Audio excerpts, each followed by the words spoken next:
Ulu Langat tak nampak dalam dewan ya.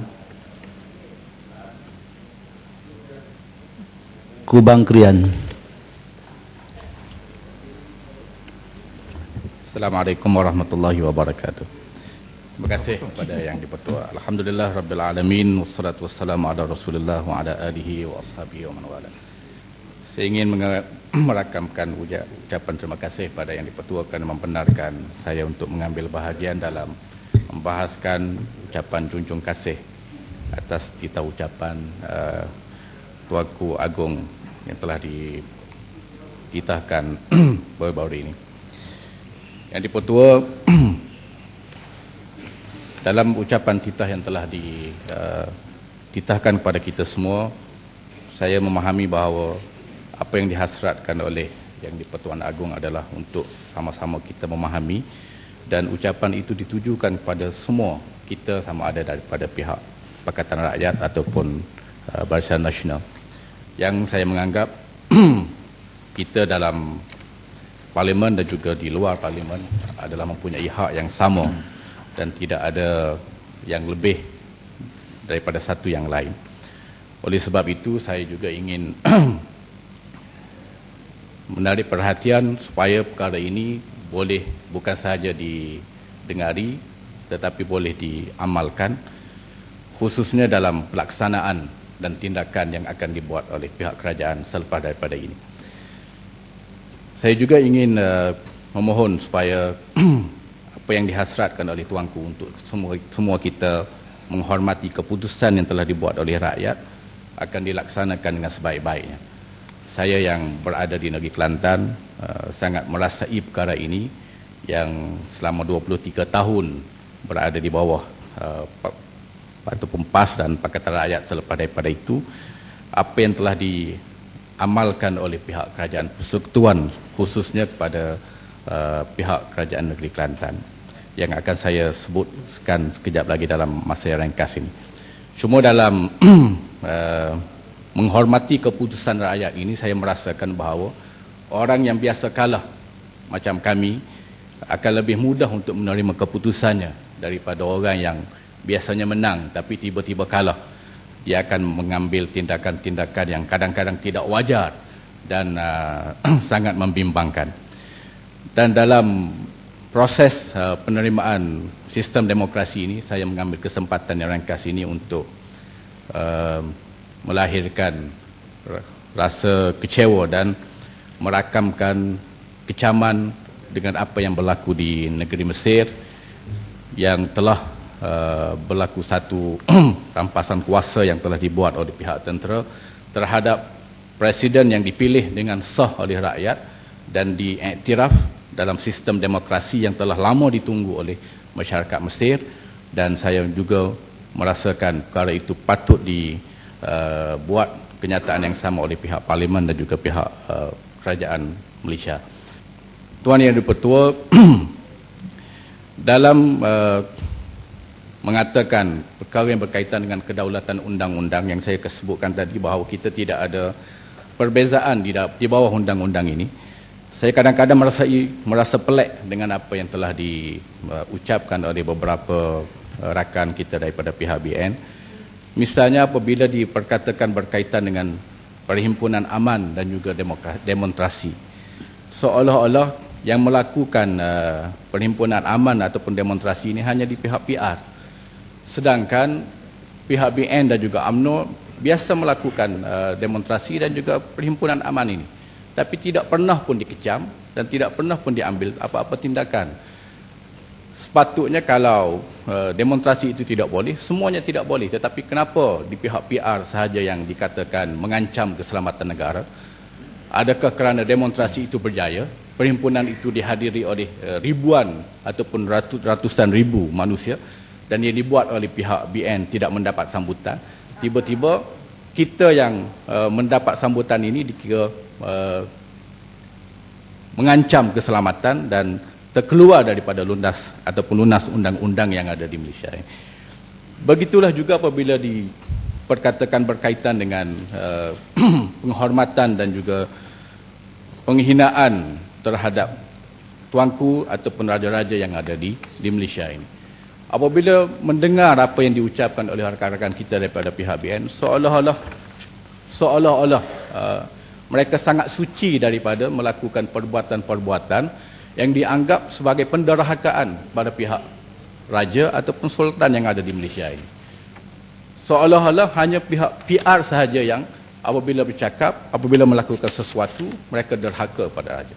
Sedangkan sejarah membuktikan kepada kita betapa banyak tindakan-tindakan yang dibuat oleh pemuka-pemuka BN dan UMNO yang sebenarnya bukan sahaja menghina, bahkan boleh dimasukkan ke dalam tahap penderhakaan yang keras terhadap raja-raja dan juga kesultanan yang ada di Malaysia ini.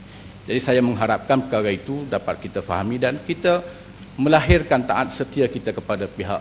Kita mengharapkan perkara yang sudah berlaku itu tidak akan diulangi dan tidak lagi diberikan kecaman dan juga tuduhan-tuduhan yang melulu kepada sebelah pihak, sedangkan kita juga telah melakukan perkara yang sama.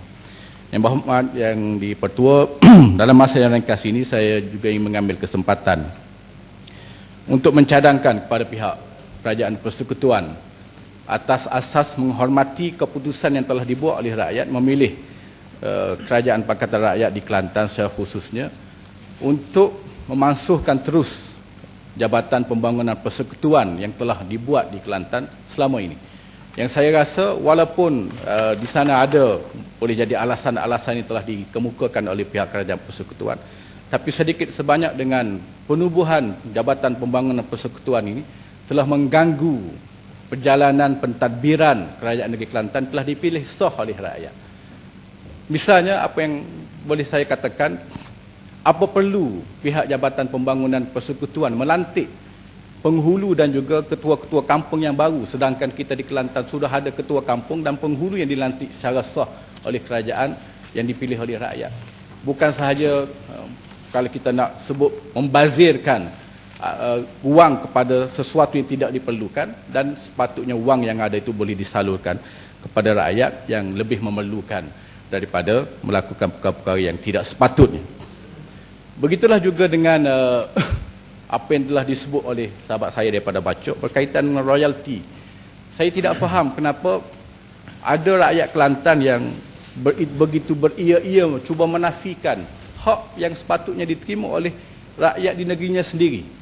Bahkan kadang-kadang begitu bangga untuk menghalang peruntukan yang sepatutnya dinikmati oleh rakyat negeri Kelantan.